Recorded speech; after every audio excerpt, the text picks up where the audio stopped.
نامحرم کو سلام کا جواب دینا، کیا نامحرم کے سلام کا جواب دے سکتے ہیں؟ نور احمد کوئٹہ سے۔ جی نامحرم بھی مسلمان ہی ہوتی ہے یا ہوتا ہے، تو اگر سلام کرے تو اس کا جواب دے دینا چاہیے، بس جواب پر اکتفا کریں اور پتلی گلی سے آگے نکل جائیں۔ جنت میں جانے کا شارٹ کٹ راستہ، یہ بلال صاحب پوچھتے ہیں کویت سے۔ میں کبھی کبھار اسلام کے ہر احکام پر کہہ رہے ہیں کبھی کبھار اسلام کے ہر احکام پر چلنا بہت مشکل ہو جاتا ہے، خاص طور پر ایسے ماحول میں جہاں ہر کوئی دین کو فالو نہیں کرتا۔ تو جس طرح کسی امتحان مشکل میں ہم پاسنگ مارکس کے لیے اسٹڈی کر لیتے ہیں اور اس سے پاس ہو جاتے ہیں، تو کیا اسلام میں ایسے کون سے اعمال ہیں کہ اگر ہم منیمم کر لیں تو امید ہے کہ جنت میں جانے کے لیے پاسنگ مارکس ہی مل جائیں؟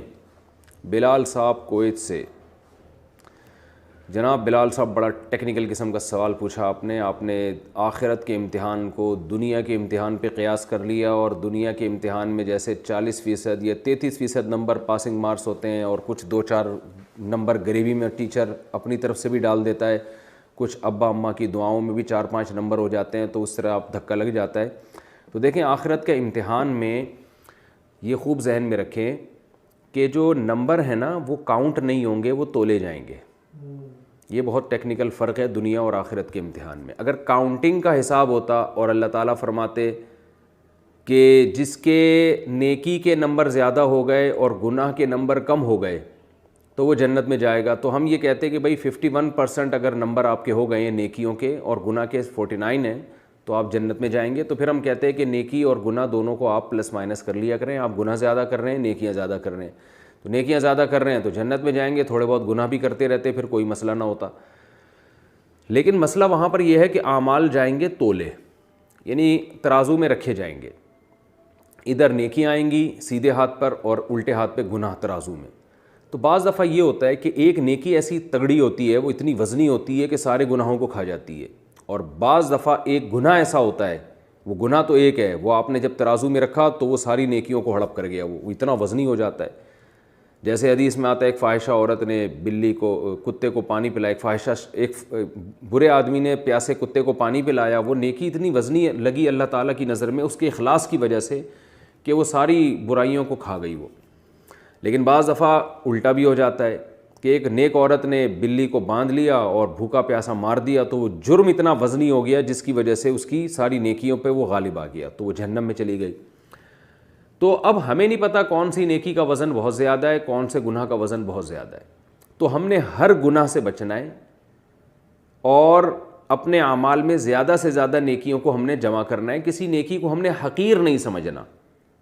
تو یہ کام پوری زندگی کا ہے، کوئی لگا بندہ ایسا نہیں ہے کہ آپ کو ہم یوں کہہ دیں یا قرآن و سنت نے بتا دی یہ کر لو تو بس جنت میں چلے جاؤ گے، نہ نہ نہ نہ نہ۔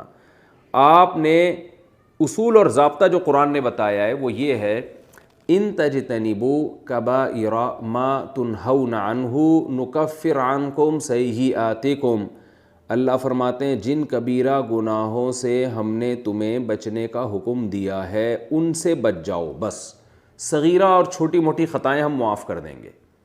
تو کبیرہ گناہوں سے بچنا بہرحال ضروری ہے، اور فرائض اور واجبات پورے کرنا بھی بہرحال ضروری ہے۔ علماء کہتے ہیں آپ فرائض پورے کر لیں، واجبات اور سنت مؤکدہ ان کو پورا کر لیں آپ، اور نوافل بے شک چھوڑ دیں آپ۔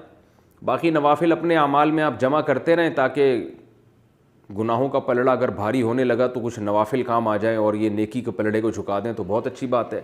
لیکن اصول یہ ہے کہ جو فرائض واجبات اور سنت مؤکدہ کو پورا کرے گا اور کبیرہ گناہوں سے بچے گا تو پھر اللہ کا وعدہ ہے کہ میں اس کو جنت میں داخل کروں گا۔ پھر ایسا نہیں ہو سکتا کہ اللہ خام خام ایک چھوٹے سے گناہ کو وزن دے کے اور اتنا وزنی بنا دیں کہ اس کی ساری نیکیوں کو کھا جائے۔ وزنی جو بنتا ہے وہ کبیرہ گناہ بنتا ہے، صغیرہ نہیں بنتا۔ تو صغیرہ اگر کبھی کبھار ہو جائے تو اتنے گھبرانے کی بات نہیں ہے، ہاں صغیرہ کا اصرار کرنا، اس کو بار بار بار بار بار بار کرتے رہنا تو وہ بھی کبیرہ بن جاتا ہے۔ جیسے بد نظری کرنا یہ صغیرہ گناہ ہے، کبھی کبھار ہو گئی توبہ استغفار کر لے انسان، لیکن لوگ چھوڑتے نہیں ہیں، جو اس کے عادی ہیں وہ کرتے ہی رہتے ہیں، تو یہ صغیرہ ہونے کے باوجود یہ کبیرہ بن جاتا ہے۔ زنا کرنا تو کبیرہ گناہ ہے اور بد نظری کرنا یہ صغیرہ گناہ ہے، لیکن بد نظری کی لت پڑ جائے، عادت پڑ جائے تو یہ بھی کبیرہ بن جاتی ہے پھر۔ تو اسی طرح ایسا جھوٹ بولنا جس میں آپ نے کسی کو لڑوا دیا، کسی کو پیسے کا نقصان پہنچا دیا، تو یہ کبیرہ گناہ ہے۔ لیکن ایک چھوٹا موٹا کوئی جھوٹ بول دیتا ہے انسان، تھوڑی سی ٹوپی کرا دیتا ہے کسی موقع پہ، یہ صغیرہ گناہ ہے، کبھی کبھار ہو گیا تو یہ صغیرہ گناہ ہے، نمازوں سے معاف ہو جاتا ہے، روزوں سے معاف ہو جاتا ہے یہ۔ لیکن کسی کو نقصان پہنچا رہے ہیں آپ اس جھوٹ کے ذریعے تو یہ کبیرہ میں ہے۔ تو جھوٹ جب صغیرہ ہو، وہ بھی اگر بار بار ہوگا تو وہ بھی کبیرہ بن جائے گا۔ تو اس لیے ہم نے ہر گناہ سے بچنے کی کوشش کرنی ہے اور ہر فرض و واجب کو ہم نے پورا کرنے کی کوشش کرنی ہے۔ تو جو اس ٹریک پر زندگی گزارے گا وہ انشاءاللہ جنت میں جائے گا، اللہ کا اس سے وعدہ ہے۔ جو ایک بھی کبیرہ گناہ کرتا ہے نا اور سچی پکی توبہ کے بغیر وہ مر گیا تو بخشش کا اللہ کا وعدہ نہیں ہے۔ عین ممکن ہے یہ ایک کبیرہ گناہ اس کو لے ڈوبے، تو وعدہ نہیں ہے اللہ کا۔ اللہ بخش دے تو اس کی مرضی ہے، لیکن وعدہ نہیں ہے اللہ کا۔ اور ایسے ہمارے پاس واقعات ہیں قرآن و سنت میں اور اسلاف سے ہمیں یہ واقعات پتہ چلتے ہیں کہ ایک کبیرہ گناہ پر بھی اللہ نے کسی کو جہنم میں ڈالا ہے۔ تو اس لیے ہم نے تمام کبیرہ گناہوں سے بچنا ہے۔ اگر خدا نخواستہ کبیرہ گناہ کسی سے ہو جائے تو فوراً سے پہلے توبہ کرنی ہے اس نے، تو اور کچھ نیکی بھی کر لینی ہے تاکہ اس کی تلافی ہو جائے۔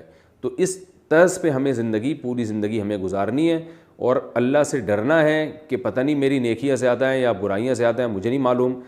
نہ اتنا ڈرنا ہے کہ مایوس ہو جائیں، نہ اتنی امیدیں لگانی ہے کہ خوف ختم ہو جائے۔ الایمان بین الخوف والرجاء، امید اور خوف کے درمیان زندگی گزارنی ہے، بس یہی شریعت کا حکم ہے۔ بے فکری کی زندگی مرنے کے بعد شروع ہوگی۔ مرنے کے بعد اگر آپ کو اللہ نے اچھا ٹھکانہ دے دیا تو اب بے فکر ہو جائیں، مرنے سے پہلے کسی کو کچھ نہیں پتہ کیا ہونے والا ہے، اس لیے کرتے کرتے ڈرنا ہے اور ڈرتے ڈرتے کرنا ہے۔ تو اعمال میں ہم اس طرح سے جڑے رہیں گے۔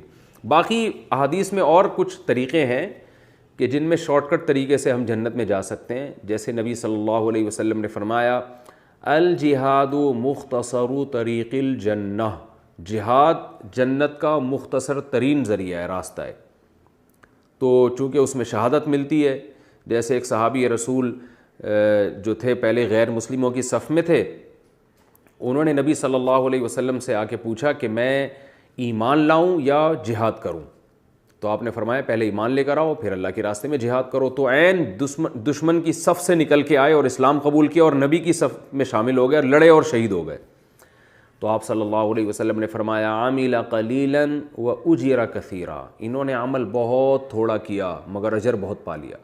حضرت ابو ہریرہ رضی اللہ تعالیٰ عنہ فرماتے ہیں ہم پوچھا کرتے تھے لوگوں سے، بتاؤ کون ایسا شخص ہے جس نے نہ کبھی نماز پڑھی، نہ کبھی زکوٰۃ دی، نہ کبھی روزہ رکھا، اس کے عمل میں کوئی نیکی نہیں ہے سوائے کلمہ پڑھنے کے جو اسلام قبول کرنے کے لیے ضروری ہے، کوئی نیکی نہیں ہے مگر وہ گئے جنت میں۔ تو ان کی مثال دی جاتی تھی کہ اس صف سے نکل کے ادھر آئے، لڑے اور شہید ہو گئے۔ تو یہ بھی ایک مختصر راستہ ہے جنت میں جانے کا۔ لیکن شہید ہونے کے لیے بھی اگر کوئی اللہ کی راہ میں جاتا ہے تو اس کو بھی گناہ کرنے کی پھر بھی اجازت نہیں ہے، یعنی اس بیس پہ یہ نہیں کہا جا سکتا کہ چونکہ یہ تو شہادت کے لیے تڑپ رہا ہے لہذا اب اس کے لیے گناہ حلال ہو گیا۔ تو گناہ سے تو شہید نے بھی بچنا ہے جس کا شہید ہونے کا یا جہاد کرنے کا پروگرام ہو۔ لیکن ایک بات ہے کہ شہادت بہرحال گناہوں کی معافی کا ایک بہت بڑا ذریعہ ہے، اللہ کی راہ میں شہید ہونا یہ گناہوں کی معافی کا ایک بہت بڑا ذریعہ ہے۔ تو یہ نبی صلی اللہ علیہ وسلم نے جہاد کو مختصر راستہ قرار دیا ہے جنت میں جانے کا۔